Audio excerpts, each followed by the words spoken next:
Okay, I have started to record again. Я почав записати. So now I would like to invite Natalia to give her presentation. So Natalia, are you ready? Yes. Okay, so please, whenever you're ready, please share your screen. And a request to, if you are not presenting, please turn off your camera. Thank you. Okay. Please let me know if you can see my screen. I'm Yes, sharing now. Yeah. we can see expressing politeness in Ukrainian. Perfect. Perfect. Доброго вечора з України. У нас уже вечір. Good evening, because it's evening already in Ukraine. It's quite dark here. My name is Natalia Vizir, and I will talk a little bit about expressing politeness in Ukrainian. But before I jump to that, I want to thank Tim for organizing this event and for inviting me. This is fantastic, and I am really touched. My heart just melted today when you opened this event, and then when Steve said so many kind words about Ukraine. This means a lot, really. I don't even have the right words to express my gratitude for what you are doing right now. So thank you so much. And to all of the people present here, I hope this little presentation that I have helps you understand Ukrainian language a little bit better. I am a language coach, and I work with mostly Ukrainians who are learning English, and I help them with English. So today I'm in a way on the other side, and I will try to see things from a different angle. Usually I explain Ukrainians the differences, I focus on the peculiarities of the English language. And now I will focus on peculiarities of Ukrainian. As Steve mentioned, when you learn a language, you go beyond the language itself, beyond vocabulary and grammar. You learn about the country, its history, you learn about the culture. A lot of cultural aspects are reflected in the language. I will just talk about some of them, and I will focus on expressing politeness in Ukrainian. I am a Ukrainian, and when I first traveled to United States and when I later worked with the British, I could see this difference in the language, the way politeness is expressed. It seemed to me that the native speakers of English use so many thank yous and pleases, and they say sorry, excuse me, and other words like this. So often we don't do that in Ukrainian. In fact, they are not just less often used. They are in a way reserved for more formal situations and for strangers. If you say please, thank you, I'm sorry a lot with people who are your close friends or your relatives, it sounds a little strange. It's as if you're putting some unnecessary or additional distance between you and the speaker. You sound cold. You might sound unfriendly, or you might just sound a little sour. And I know it might seem like, why? It's just being polite. But this is excessive politeness in Ukrainian language. I hope this makes sense. It's slightly different. And when I say to my students that when you use English, you have to use more thank yous, you have to say please more often, and they have to practice this. For the speakers of English, it's not about unlearning this habit. I think it's about just being mindful that once you have established a close relationship with the Ukrainian, you can skip some of these words in a conversation, and that will not make you sound rude. On the other hand, it will sound like you have a closer relationship, a warmer relationship. One more curious thing is the plural you that is used when addressing a person, a singular person. For those of you who are familiar with French, you will definitely know tu and vous, right? So it is used to express respect and high degree of politeness. It is very often used with strangers, especially with senior people, with people holding higher position, be it at work or just in the society. When you see a stranger on the street and you want to ask them something, usually you would address as вы. For example, can you tell me where like this address is? Чи можете ви мені підказати? We wouldn't use ти. When we use ти, it sounds a bit rude. The expectation is that people use this pronoun, plural v, in formal situations. And sometimes, even now, it is used by children when they address their parents. It is becoming less common, but traditionally, the children addressed their parents using вы, this polite plural of you. And it was to show the respect. But again, it's becoming less and less common, but you shouldn't be surprised when you still hear this. When it is in written form, it's sometimes capitalized. Again, it shows additional respect, but it's not always done this way. When you use the singular you with strangers, with people you do not know well, especially with older people, people who are older than you, it can be perceived as rudeness, as showing some disrespect, being cheeky, even when your words are otherwise very nice, they are carefully chosen, and your intonation is polite. Still, it doesn't sound all right. So to summarize, 2 things. When there is a formal situation, when you talk to strangers, just to be on the safe side, it's better to skip thank you and please, but keep the plural you, say вы. But in informal setting, when you are with close friends, with your relatives, it is better to avoid being overly polite, right? You can skip the thank you, the extra please, just to show that you have close relationship. In a way, it's as if you need less words to communicate because you're so close and you have this nice warm relationship. Another thing is imperative. In English, I have put several sentences at the top. These would express different degree of politeness. And would you please pass me that book? Can you please pass me that book? Then pass me that book, please, and pass me the book. The degree of politeness goes down. Again, in Ukrainian, the same here. The degree of politeness goes a little bit down, but just a tiny bit. Можеш подати мені книжку, будь ласка? Подай мені, будь ласка, книжку. Подай мені книжку. The last one, as you see, it's just imperative. Pass me the book. There's no please.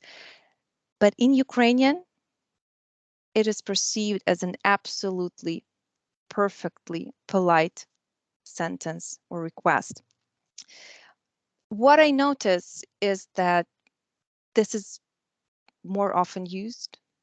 If you want to make it a bit more polite, right, or when you're talking to a stranger or a person you don't know well, you would use plural. Again, you wouldn't say podai, you would say podajte, right? But the intonation is enough to express politeness. To put it in a context, imagine a situation when a person comes to, let's say, hairdressers. Just having a look. In English, it might go as this. The person enters the salon, then she hears, "Hi, hello, I have an appointment with Anna at 3 p.m. You're Lisa, right?" "That's right. Please take your seat here. Anna will be here in a moment. Please take your seat." In Ukrainian, you can say just one single word, imperative, sit. Сідайте. But it's in plural. Сідайте. It's not сідай. Сідайте. The intonation does all the job. So the conversation would go as this. Добрий день. Добрий день. У мене запис до Анни на 3 годину. Ви Ліза, так? Так, все правильно. Сідайте. Анна до вас зараз підійде. It might sound unusual or strange to speakers of English, but this is absolutely normal in Ukrainian. Again, it's okay if you add, please, if you add "Сідайте, будь ласка." It's fine. It wouldn't be too much. But plain imperative is also enough. Another curious thing here, the usage of negative to express a suggestion, an invitation. While in English, you would say something like, would you like to go to the cinema tomorrow? Or how about going to the cinema tomorrow? In Ukrainian, you can use «Не хочеш завтра сходити в кіно?» which can be translated directly, word for word, as don't you want to go to the movies tomorrow? Right? Can you help me? Can you please help me? Не допоможеш мені? Won't you help me? Right? This is very typical. Again, you wouldn't use this in formal contexts, but it is absolutely okay to word your request this way with friends and with family. Okay, so this is something to remember. Again, there are lots of differences on this cultural level. Sometimes I have this comparison that there are nuts and there are peaches.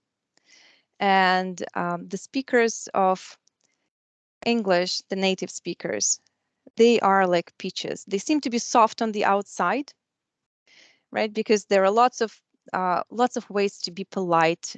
There's more social distance. There's more respect for personal space. So it's quite like looks soft on the outside, but then you never know what's deep inside. With Ukrainians, it's slightly different. We might seem direct. We might seem a little rough on the outside, like a nut, but once you crack it, it's all there. We're very open-hearted. We really like people. We love company, and we are very, very open. So that's it. I try to make it very short and try to make it useful.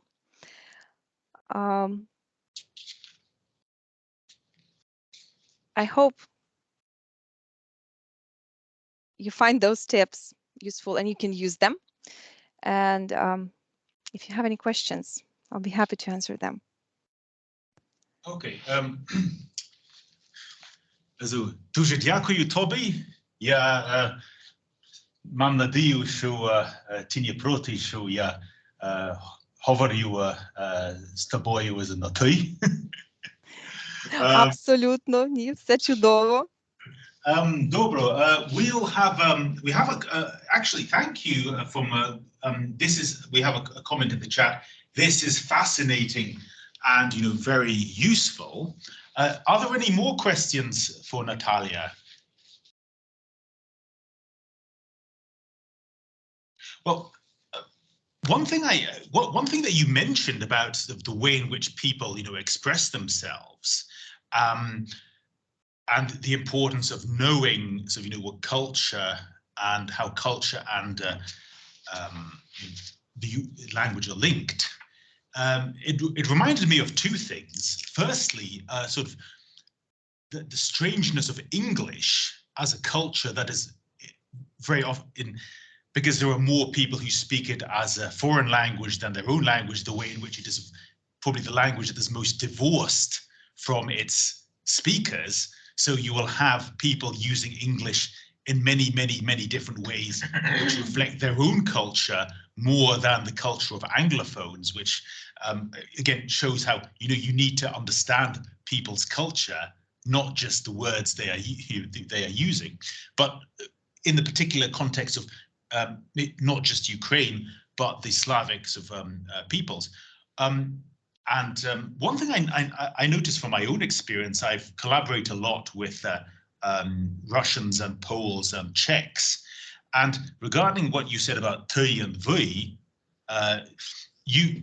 if I may, I know I'm diverging again, but you talked about between tu and vous in French. One thing I think should be pointed out is that you have in different languages, you may have these polite forms and these informal forms, but they're used differently. So to give you an example, there are two forms. There's a sort of equivalent of you and you polite and you formal in Dutch, which is jij is with t and u is like v.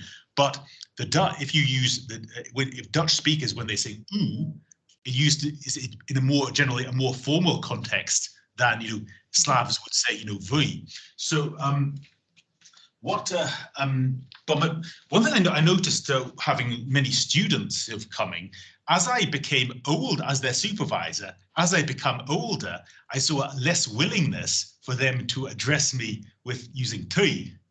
So when I was about 10 years ago, it would be very easy for them to say ty.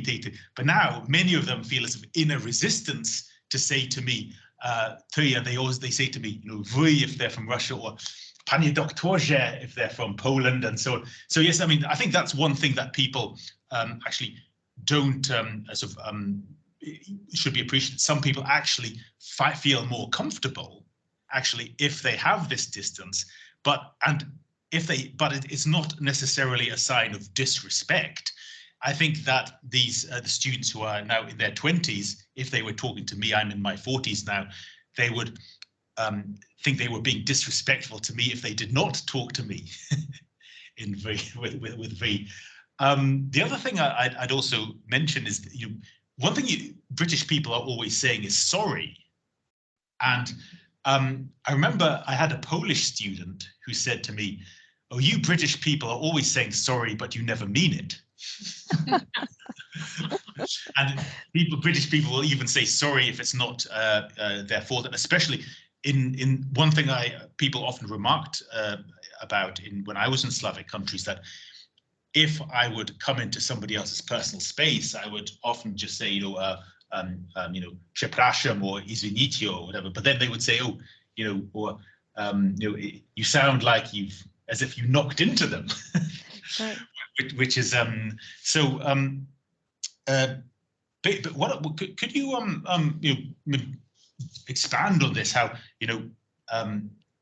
would it be fair to say that if somebody is calling you in a formal way, it's not necessarily a sign of unfriendliness? Absolutely. I mean, of course, these differences and the things I mentioned they are not a rule, a very strict rule, right? And another interesting thing is that there are regional differences also. And for example, this addressing this, the plural you to address parents, it might be slightly more common in certain parts of the country, or let's say in villages where the traditions are stronger than, let's say, in cities, in urban area. So, right, it's very interesting because it would not be really what you mentioned. It would not be a sign of unfriendliness. Um, it can be perceived differently. And I notice young people, as you mentioned, they have the scale, they feel the scale when it's safe to address with singular you, and then they see the older person and they kind of like measure it and they scale it. Okay, it's safer to say вы, right? It's very, very interesting. It's kind of like built in. It's perceived in the environment where you grow up, and it's just a curious observation. Yes. Well, it's if more people are saying "we" to you, who are that is, it's a sign you're getting older, in my opinion. But in Oh, um, definitely. yes, but there is a question in the chat. Yeah. Щиро дякую за доповідь. А як ви пояснили вживання звертання пан, пані і добродію? Заздалегідь вдячний за вашу відповідь. Thank you. That's a very nice question, actually. Pan pani, for those who are just starting or planning to learn Ukrainian and don't know yet. So pan is Mr. Pani is Miss or Mrs. What we have, these are very traditionally Ukrainian words. And during the Soviet Union, they were replaced by громадянин, громадянка, like citizen. Okay, so we could say Pani Vizir, like Mrs. Vizir, right? Or back in Soviet times, it would be replaced by громадянка Vizir. And even in the street, people were addressed like, citizen, is that your wallet? Did you drop this? Can you imagine that? Not miss, not Mr., but citizen. Now, this pani, they are still very often used in western parts of Ukraine. And Steve, who was in Lviv, I'm sure he heard that. This is more common there.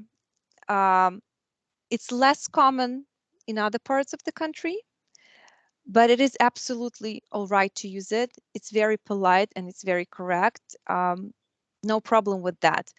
Dobrody is more bookish, I would say. So I don't think I ever heard it anywhere. I read it in the books. I heard it on TV in some films, but not in the street. Yeah, I hope this helps and answers this question. Okay. Another question here. It's my impression of people, Ukrainian people, is very friendly. If I may make a mistake with polite language, I can imagine being corrected. But I also imagine that I wouldn't upset people by making mistakes. Do you think that is right? Absolutely. Especially when people understand that you're a learner of the language, that it's not your first language. And I don't think people would start correcting you right away. If you have a nice relationship, again, it's about the degree of this closeness, if I can say it this way. People might even ask you, do you want me to correct you? Do you want me to help you with your Ukrainian? Okay, you just used this, you just said this, you just said sorry 5 times. Oh, we wouldn't do that in Ukrainian. Вибач, перепрошую. That's too much. Okay. Yeah, so, but it's fine, especially if you're a learner. Okay, one more question. There are some comments, but for the reasons of time, I'll just ask the question. Right. Mm-hmm. Villagers often use mate voi, isn't it? Mate, I'm not sure I understand it right. Mate as mother. I'm just reading what's Yeah. on the chat. In villagers often use mate voi. Yeah, if that's mate as mother, because mate can also be a verb to have, and if it's a verb, I won't get it. But mate addressing their mothers, yes, using вы, using plural, polite you, mother and father, and addressing them. Mamo вы, yes, mamo вы. Absolutely, very often used. Again, it's just to show this respect for mothers. We still have that. One very last question. Дякую за доповідь, пані Наталія. Як ви думаєте, чи зникне з часом така радянська форма вічливості, як ім'я побутковий? Wow, that is such a good question. And I think I'll have to talk about this. I'll have to ask my friends at universities who research Ukrainian language, maybe, because I have no idea. I mean, we have this patronymic. For example, my father is Ivan. So I'm Natalia Ivanivna. Right? Again, I wouldn't say that it's 100% Soviet, because we also used to have something like that long time ago, like centuries ago. It just, the form was slightly different. I'm okay when I'm called just Natalia, even in Ukrainian, Natalia, without patronymic. And if it disappears, it will definitely make life easier for Ukrainians when they talk to foreigners, because they wouldn't need this. And the foreigners who address Ukrainians, they wouldn't need that. But I don't know. I don't know if it will disappear. Time will tell. Well, in the interests of time, we'll move on to the next speaker. But Шановна громадянка за візір, дуже тобі дякую за поділення за свої мудрості і тримайся. Thank you. Thank you for this fantastic event. Thank you, Tim. Okay, so our next speaker will be Martin Hassman from Mobile. Martin, are you ready? Yes, I am. Hi. Right, so whenever you're ready, please share your screen. And Martin has a very interesting initiative to help Czechs and Ukrainians understand each other better. So I'm sharing it now. Can you see it? Yes, it's full screen. We can see big response from a small country. Perfect. So good afternoon. Привет, привет. I am Martin Hassman from the Czech Republic, and I'm speaking for the second time in this conference. Thank you, Tim, to your invitation. So my main topic will be how our school system, how our educational system has been changed in the last year to suit more Ukrainian children.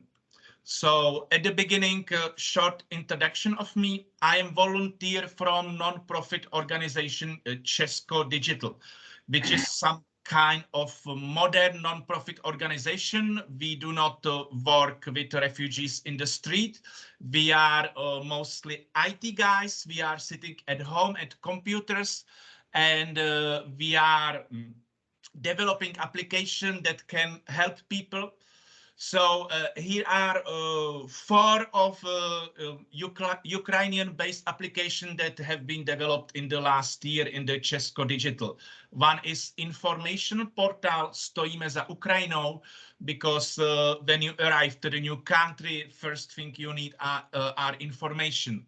The below is project UMAPA, Ukrainian map, is similar, but it's the map with information what is important around you, because you are in a new country. You can find on the map, for example, that close to you is some psychotherapist that is offering his services for free to Ukrainians, and many more information. The third project, Místo ve škole, it's placed in a school.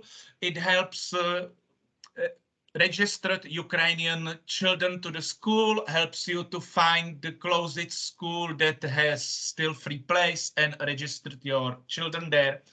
And the fourth project is MOVAP. This is project that I have founded. It's the language learning project. And now I will very shortly introduce you project MOVAP, only shortly because I was speaking about MOVAP in the last summer. So we are completely free and open source project. We are helping in both ways. We are helping Ukrainians to understand Czechs and also Czechs to understand Ukrainians. We have a large online dictionary with many tools that help you learn, and with many games for the adults or children. Now we have about 10,000 mobile downloads, 100,000 visitors, and in our project were for over 50 volunteers during 10 months. We have mobile applications. Here are the screenshot. This is something that we do. We do not create mobile applications just because we can.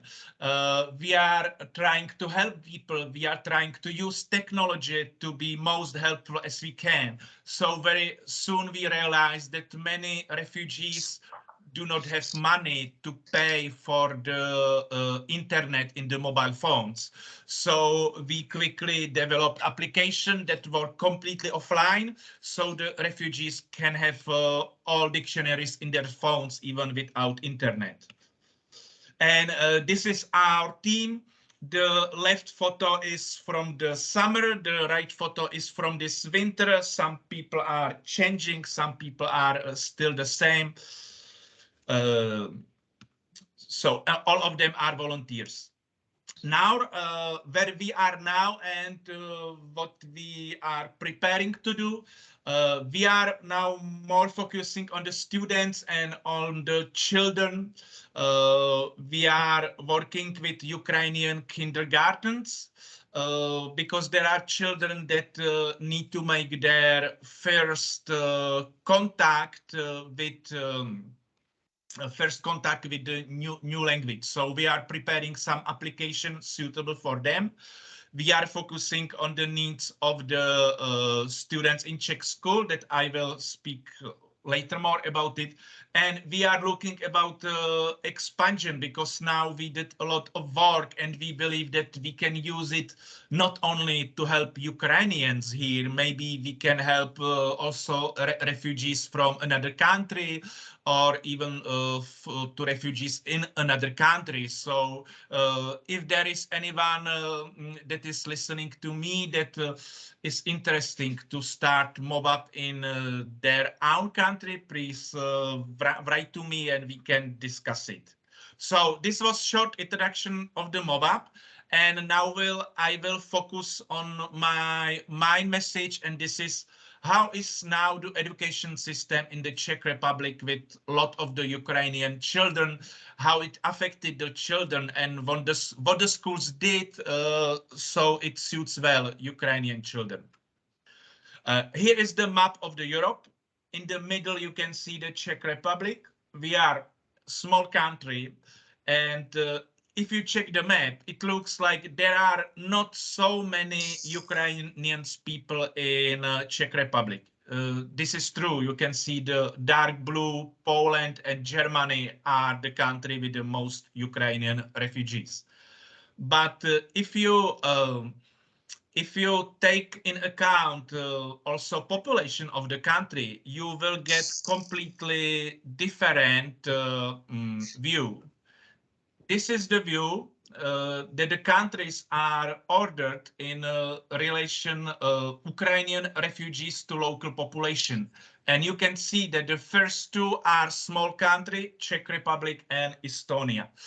I have seen more version of this graph. In some is Estonia first and Czech second. I don't know, but in the all cases, the Czech and Estonia are the first. So look more at our school system and how many foreign students we have now, how many foreign students we had in the past. I was looking at the data of our Ministry of Education, and here is the graph, how in the last year was increasing number of foreigners in the schools. If you check the blue column, this is the number of all foreigner students in basic schools. And about 8 years ago, it was only 15,000, and it was less than 2% of all students.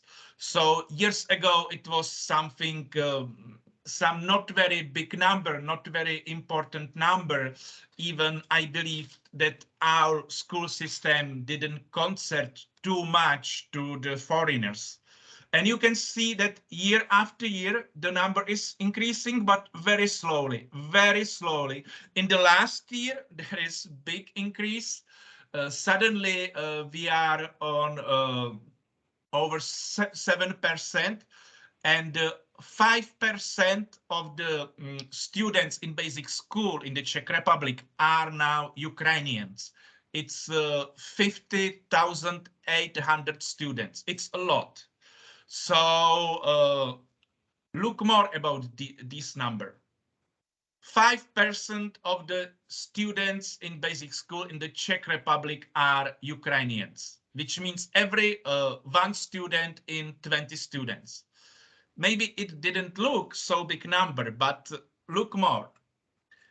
If you check, in 44% of the classes in the whole Czech Republic is some Ukrainian students, which means almost in every second class in Czech Republic in basic school is some Ukrainian students. Now you see this is really big impact. And if you look in our capital city, Prague, there is the number even higher because there is the highest concentration of Ukrainian refugees. 72% of the classes in basic schools in Prague has some Ukrainian students, which means 3 classes from 4, in there you can find Ukrainian students, which means that it's really big impact of our educational system. Like now, most of the teachers now will come in contact with Ukrainian students, most of the schools, most of the children. So our system needed to react to it. And why the number of classes is so big? Because the usual number of Ukrainian students in one class is 1 to 5. They are divided into maybe more smaller group. There exist classes that are 100% Ukrainians with Ukrainian teachers, but there are not so many of them. What I have checked, maybe only 2,000 of Ukrainian children in the Czech Republic are visiting 100% Ukrainian classes, and the rest of that 50,000 Ukrainian children are divided in this small group in our Czech school system with the Czech school teachers. Which means now what to do. This is a really big impact and it needs some bigger solution. And I will show you what our country did, and I hope that later we can compare it to the another countries, because this experience is better exchange between countries. And first I want to say that this year is something like breaking point, because the Czech Republic never in the history was target country for many refugees. So this is our first experience, And I believe not only Ukrainian will benefit from it. I believe all foreigners that live in the Czech Republic, that visit schools, will benefit for it, because last year, our country, for the first time in the history, need to learn how to respond to this emergency situation. So what was the solution? I found three big steps that we did. Some of the part did our government, some of the part did volunteers, some of this did non-profit organizations. So we need to help students, but also we need to help teachers. So what was offered for free to Ukrainian students was summer adaptation courses. It was usually for 1 week, where they could learn basic of Czech language to be able to communicate with teachers in the school and to understand the school. It's only 1 week, which means in 1 week you cannot learn too much, but you need to learn at least the really first sentences in the new language, to introduce yourself, to tell your basic needs, to communicate with another people. It's not too much, but at least it's the little. Next, what was important to train the teachers, because many teachers had zero experience working with foreign students.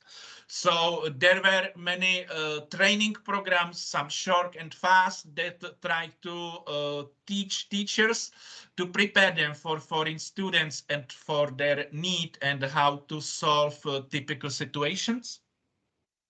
And the last step, very important, was to hire a Ukrainian school assistant.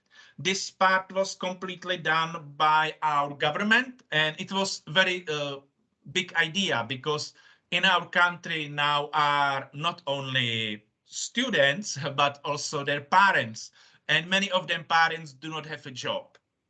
So the idea was that if there are many Ukrainians that have some pedagogical experience, we can hire them to the school to help the school to make some bridge between Ukrainian students and Czech teachers. So any school that reached some number of Ukrainian students got money to hire 1 Ukrainian assistant.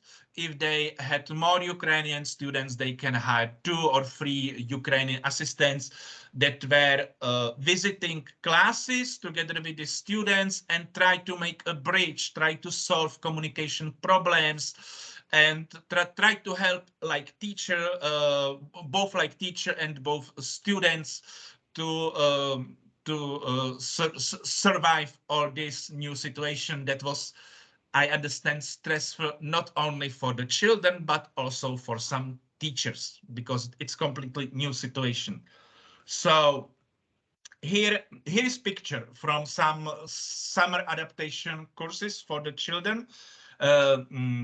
I haven't visited any, but one of my friend was volunteering in one of the course, so she made these pictures and she was explaining me how all this went. So this is picture of some final ceremony of this week adaptation course. Here are the Ukrainian children that are probably reciting some Czech poetry, and in the audience are sitting their parents.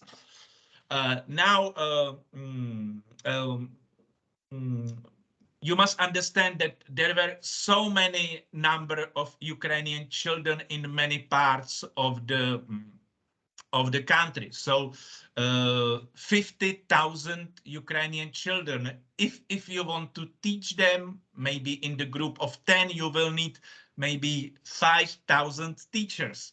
And it was in the summer, so many teachers were either preparing for the next school year or have vacation.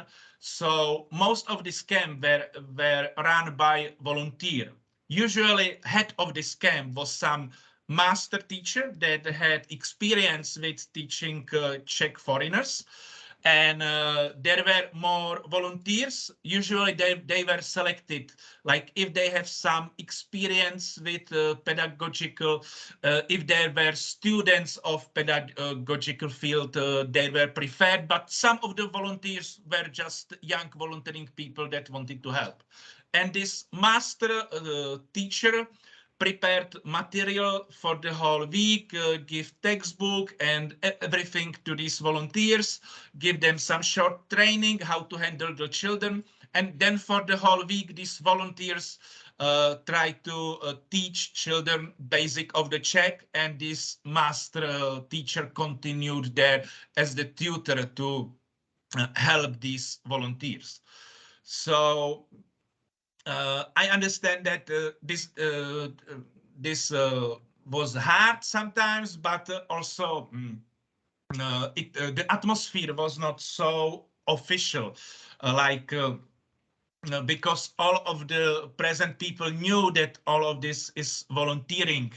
Here is letter from one of the children that finished this course from Sofiko from Dnipro, and is writing that he is telling very thank you to his teachers that helped him, because he's writing in a very difficult Czech. I suspect that he made some help, because after 1 week you will not learn this level of the Czech. Maybe you need 5 or 6 months at least to learn this level of the Czech. But this summer adaptation was a kind of help. PPF Foundation printed and donated over 300,000 textbooks of the Czech language for free to the Ukrainian students. So another kind of the help. And I was speaking about the Ukrainian assistant that were hired to the school, but imagine that most of the Ukrainian assistants do not speak Czech. So there was established very quickly Czech course for the school Ukrainian assistant based on the communication in the school by non-profit organization people in need. It was completely free of charge. So this is the 3 pillars that were there to help students, help teachers, and make assistant. My question is like, was it enough? And this is a hard question, because I told you that some of this was done by the volunteers. It looks like maybe it was not enough, but this is the question that we all have. But what I have heard, if we could compare the schools that have this help and not, because, for example, some schools didn't obtain Ukrainian assistant for some reason. Maybe they asked too late, or in their region was not the assistant at the first time. In some region was not enough of free places in the summer camps, etc. So if you compare the schools that receive all this help and schools that receive nothing, there's very huge difference, which is something for me. This means that even if you do little help, it matters a lot. This is a really big message, because if you are volunteer, you are not professional to teach Czech. You have only fast training program from a tutor, and then you try to teach Ukrainian children. Even this could have impact, because you are not alone. There are many other people that also try to help a little. So for me, this is like the big message, that maybe it was not enough, but yes, it was enough. This is what I'm asking in our MOBA project too, because at this time our first idea was to have finished many things, and now some of the things we didn't even start yet. So I'm asking, why was it enough? No, if we did nothing, and if we compare it what we did, it is enough. It is something that you need to repeat. Now, in the end, I want to focus on some problems that appear in the schools. first is the good school vocabulary. You might think that there are a lot of vocabularies, many vocabularies. Yes, they are, but what we find that is really missing is the vocabulary that is focused on the school subjects. I mean, there are vocabularies for many topics. You can see there are vocabulary with animals, with plants, but is there vocabulary with 50 most frequently words on the biology school subject? I believe not. Okay. Sorry. Just because there's been a sort of a change to the program, would you mind sort of finishing off in the next minute, and then we'll have time for questions later? Yeah. I'm sorry to rush you. Okay. So I am looking for the vocabulary. If you find in your country, in your language, any kind of this vocabulary, please send it to me. The next problem is bilingualism, because the Ukrainian children are more or less bilingual. So sometimes in a school, they speak with the teacher Ukrainian, but with their parents, they speak Russian. So some of their words they knew in Ukrainian, some in the Russians. So some Czech teachers were surprised that they tried to explain something to the Ukrainian students and they didn't understand. So they were looking the words in the Ukrainian dictionary, and the children said, I have never heard these words. For the first time, the teachers were very confused, but later they realized that for some words, they need to check Russian dictionary. And if the Ukrainian do not help, then the Russian will help too. This do not happen too often, but it's really better that you are prepared for this. Sometimes this happens and could be very, very confusing. Okay, so I am at the end. This for the second, please, if exists in your country any an open content dictionary for the school subjects, send me the link. I was trying to look, and I believe it must exist, but I cannot find. I would like to hear in another conference, LUkrainian conference, if you can tell what is happening in the schools in your country, so we can compare. So thank you very much. Here are the links for our project and for this presentation. Thank you. Okay, thank you very much, Martin. We've had to make a change to the schedule on the request of the next speaker. So, Martin, will you be here later today? Okay. So then we can leave questions till later. Then, in a change to the program, I'd like to now introduce John Profaci, who is a speaker of many languages, sort of including Ukrainian, and he has his talk will rather be a kind of interview or question and answer session about sort of like learning sort of Ukrainian. Now, John speaks many languages. I think you've learnt about sort of 60 in your lifetime, if I'm not mistaken, to various more or less. Yes, and he's more also, or less. and among these languages, he's learned sort of Ukrainian. So hope you can share some of your language learning, so advice today.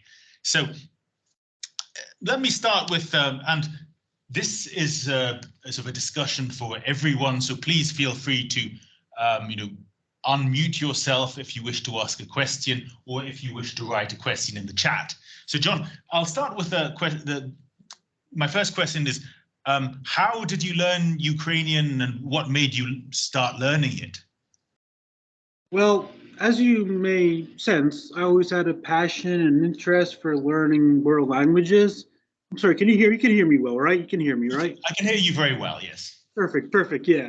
It's all about, yeah. So yeah, basically, yeah, even before this whole political situation with the war in Ukraine and all that, I always had the passion for learning the Ukrainian language in particular. Now, this language has always been dear to me.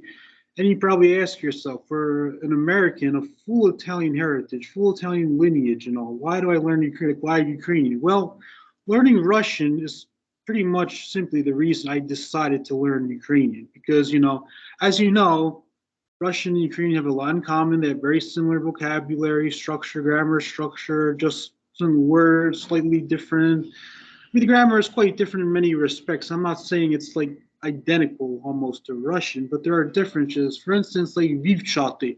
Я вивчаю українську мову. Изучать. Я изучаю український язик. The word язык, language, is different in Ukrainian. It's mova. So that's a slightly difference, as we know. But when you look at the Slavic origin of those languages, like any Slavic language as a whole, that is, a whole Slavic continuum, there's so many similarities and yet differences as well. So in my opinion, learning one language, such as Russian in my case, helped me a lot with learning Ukrainian plus others. I would not say I'm very, very, very perfect at Ukrainian because I do mix them at times. However, I am trying more and more to improve and to incorporate Ukrainian words into Russian, get the pure languages, I mean, like the pure Ukrainian language, pure Russian, because my ultimate goal I want to mention to you all is becoming a medical interpreter, which is very essential where I live, you know, because there are predominantly many Ukrainian immigrants of whom I can help in Russian or Ukrainian too. So in that matter, why not include Ukrainian? Because nowadays, due to the political circumstances, a lot of people, you know, being Ukrainian refer Ukrainian language in terms of having in their interpretation services, that is.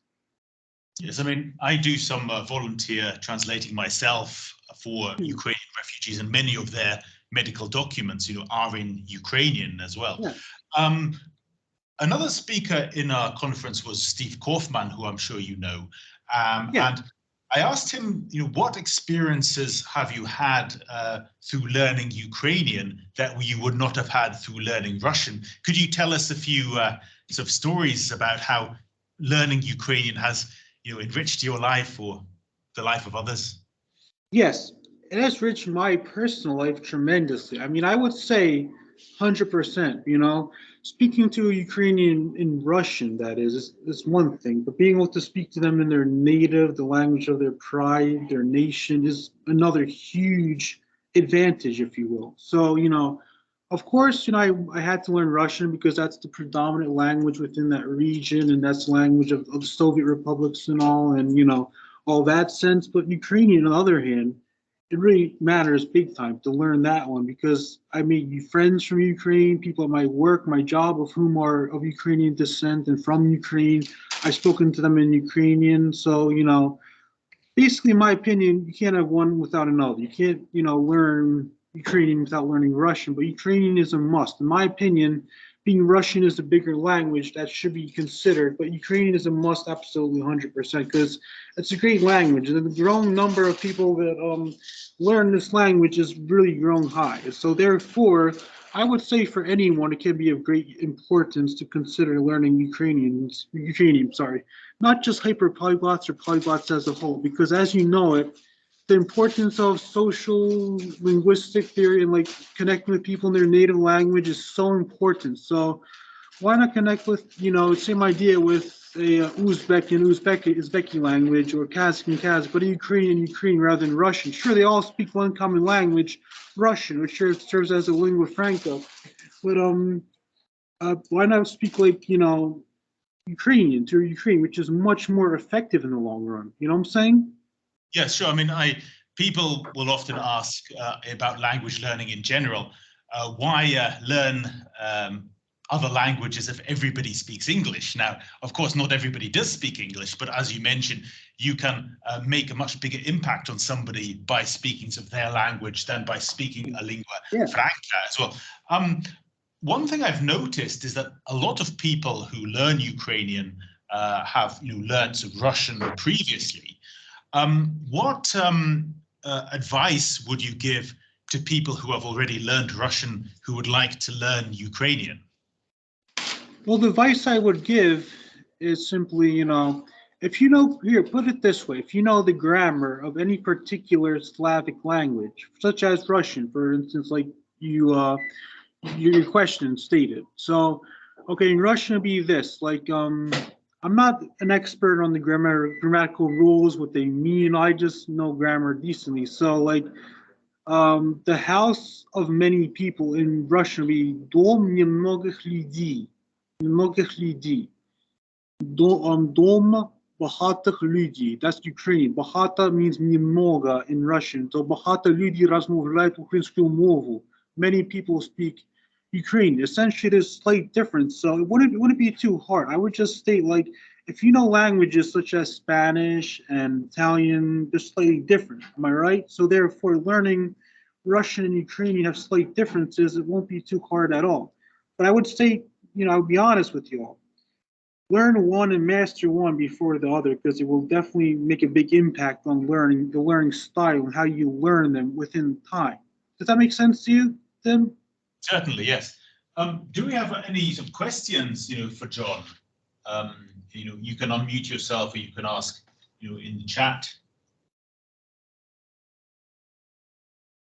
Yes. Okay, so in that case, I'll ask a general question. How do you practice your Ukrainian? Well, that's a good question. Simply put, if you want to get the best experience in terms of practicing a particular language, in particular language being a minority, not a minority, you know what I mean, like a lesser common language is to learn, like Ukrainian. I mean, I don't know if anyone I know that even until recent years, just a hyper-polyglot that decided to learn Ukrainian until now. But basically what I do for practice is I use an app for a while called Lingbee. Lingbee, it's called. It's a great app, helps you practice with natives. And from that app, I made a lot of personal friends from the Ukraine with whom I practice often. And they love it. They help me get better. In Russian, we practice too. Because in a nutshell, Ukrainian is so beneficial to learn nowadays. I mean, there's nothing, like you say, better than speaking to someone in their actual native language, being the language of their pride. And plus, sure, we can all speak Russian to Ukrainian or refugees and all to help them. But Ukrainian touches their heart. It's very beneficial. It's going to make them happy. Like Nelson Mandela stated, you talk to someone in their language, you talk to their heart, you talk to the language of that they know, you talk to their mind. So that is such a true statement. We have to understand. Linguistic integration in that sense is very, very essential for anyone. And consider learning Ukrainian and enjoy it, because the great people, great culture, and wonderful people, and learning their language will help us connect with them. Have you ever been to Ukraine yourself? Nikoли не їхав в Україну. I've never been to Ukraine. I just thought myself, I just wanted to learn and just have intellectual curiosity of the language, the culture, that's all. Yes. Earlier we had Steve. As you know, there are many, many different styles of language learning and many different approaches. So Steve Kaufman, for instance, today was saying how he likes to receive a lot of input and then process it, and then he starts to talk to people once he has what he feels is enough ability to have a conversation. And there are other people who are more extreme and say, don't start to speak at all for a long time. There are also people who say speak from day one, like Benny Lewis is a good example. What are your thoughts about when for you is the best time to start speaking, to start using the language to interact? Well, at a personal note, I 100% agree with the basic concept of speaking from day one. And here's why. You're going to make mistakes. We speak English, well, whatever our native tongue may be, from an early age. We're maybe 3 years old, 4 years old at the time. We speak our native language, and we'll make plenty of mistakes and all. But I believe speaking from day one is important, as well as the input simultaneous to speaking. I always want natives to be honest with me and correct me. I wanted them to correct me as much as I can on my pronunciation, even, as well as even crazy as it sounds, sounding like my accent in time, which comes in time from learning the grammar, pronunciation, all that. And I admit, I'm not the sharpest tool in the shade. I'm not the best of speaking languages for perfection, because no one is. But however, speaking from day one is definitely essential to get good in the long run. Because I'll never claim something like I'm very, very articulately great, unless even if I am, I'm just passionate about learning languages such as Ukrainian or Russian or any language for that matter. Yes. I mean, I tend to be more in your camp, as we say in English. And I also believe in early input, not input, output, and then continue and making mistakes, because that's what you need to do. You need to say something on day one if you're going to be able to say something on day two as well. We have a question in the chat. Are you interested in Ukrainian culture, cinema, literature, music, and so on? Yes, actually, I love this one Ukrainian song, by the way. I want to mention Khlychanka. Khlychanka. It's such a beautiful song. I love listening to it. It's about like some girl that I can't describe the words too well, because at the time when I listened to it, my Ukrainian was mediocre. But I want to get more into that song and listen to another songs such as Yichali Kazaki Dodomu, something like that. But all these Ukrainian folk songs in particular, I love very much so. Okay. And another topic that came up is the perception that Slavic languages, are difficult. And you've studied a very wide range of languages. What aspects of the Slavic language, well, I shouldn't say, what characteristics of the Slavic languages do you find easy? The cases. Oh, I'm sorry, the easy. My bad. I misinterpreted the question. Easiest aspect would be, from my opinion, the cognates, because that's basically it. I mean, there's nothing easy or simple about like easy shortcut of learning Slavic languages. However, I will say learning one will help with the other. So fear not, they will interlap with others and help you. Like, for example, I learned Russian as my first Slavic language. Then I learned Ukrainian. So that helped me with my Russian and overlap and get good at each one. Then Polish, Czech, Slovak, Croatian, all these ones, they help overlap. So my point is, in the beginning, you're going to make a bit of an effort. You're going to make a lot of effort, make mistakes, and be like, but the trick is not to get stressed, because who's perfect? I mean, even natives in English in the United States, wherever, make mistakes in their native tongue. But truth be told, in the long run, if you keep persisting and being honest with yourself and working at it, you will get fluent. Yes. I mean, one thing, the point you make that people make mistakes in their first language, I remember that when the pandemic started and I had to record my lectures for my students, when I would listen to the recordings, I would notice that I was making many mistakes when speaking English, but then the fact that I was making mistakes was not affecting my confidence in English. So why should we worry about making mistakes, in another language either? Are there any more questions for John?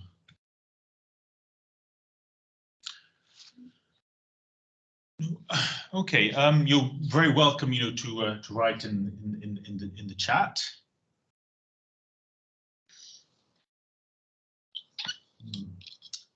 Okay, well, in that case, John, is there anything else you'd like to add?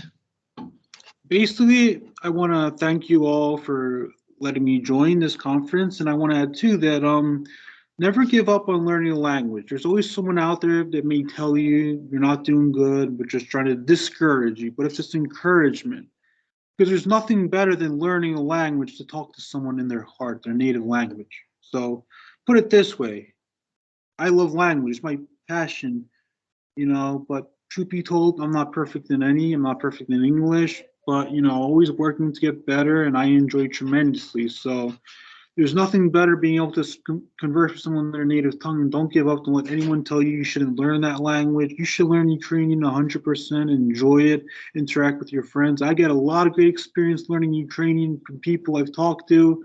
Some of them I made personal friends with. So don't listen to certain people that are negative. They just, they want to put you down. Any language is great, even if it's not a commonly learned one.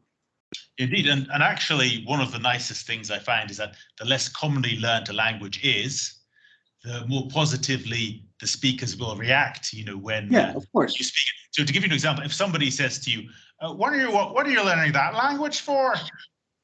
In a negative way, for that person, there will be many other people who will ask, what are you learning that language for, out of delight that you are learning it. So yeah, I think for everyone, I find that a lot too. Something, Tim, not to interrupt or anything, but I find that learning a language and people put me down discourages me. However, not entirely. I've learned plenty of rare languages. Like I've learned, for instance, Tatar of Russia. People are like, why are you learning that language? What do you need that for? It's useless. But I met one person one day randomly, spoke to them in Tatar. They were so delighted, so impressed.